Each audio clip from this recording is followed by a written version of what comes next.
وسع وسع وسع للفطير المشلتت بالسمنة البلدي وايه مورق توريقة ما اقولكوش عليها.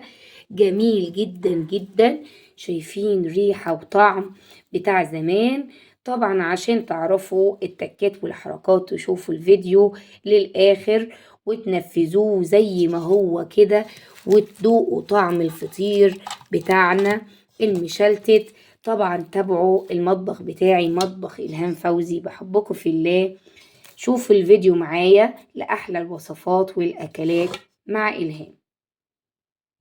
اللهم صل وسلم وبارك على سيدنا محمد وعلى آله وصحبه وسلم. أهلا بيكم حبايبي، عاملين إيه؟ يا رب تكونوا بخير وبصحة وعافية.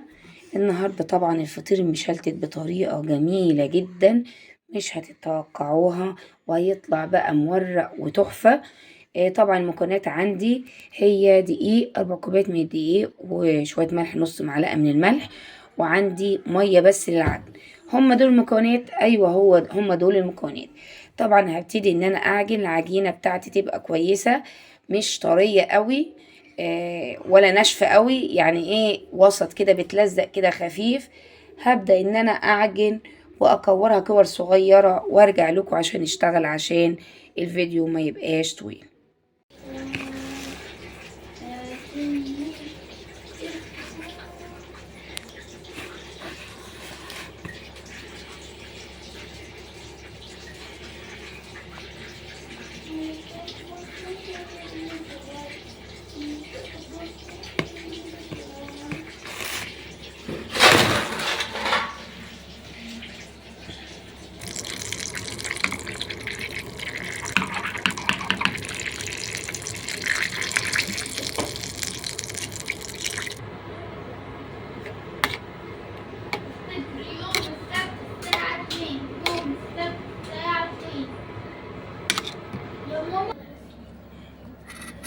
شكرا يا متخلف.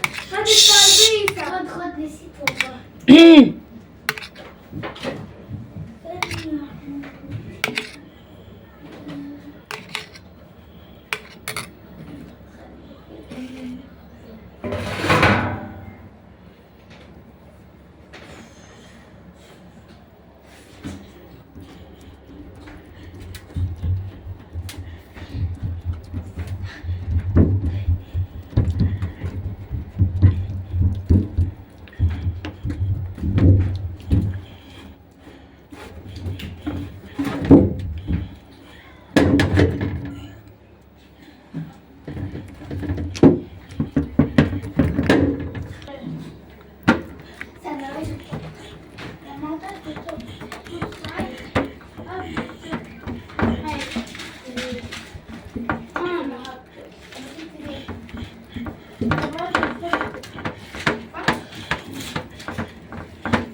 الشارع بس حاجة يعني لما انت تخاف لما خلص ادخل حمام ونام. طب عدي اول شيء اي السبت افتح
فطير المشلتت وجماله، وطبعا يبقى مورق معاكم بالطريقة دي وبالزبدة البلدي، واو تحفة، جميل جدا. يا ريت تعجبكم الطريقة بتاعته وتنفذوها على طول. طبعا عشان نشوف الفيديو بكل تكاته وكل تفاصيله لازم نتابع الفيديو من الاول للاخر. وطبعا حبايبي اللي لسه ما اشتركوش في القناه يشتركوا في القناه ويضغطوا على زر الجرس عشان يوصل لهم كل جديد من وصفاتي. يلا بينا نشوف الفيديو.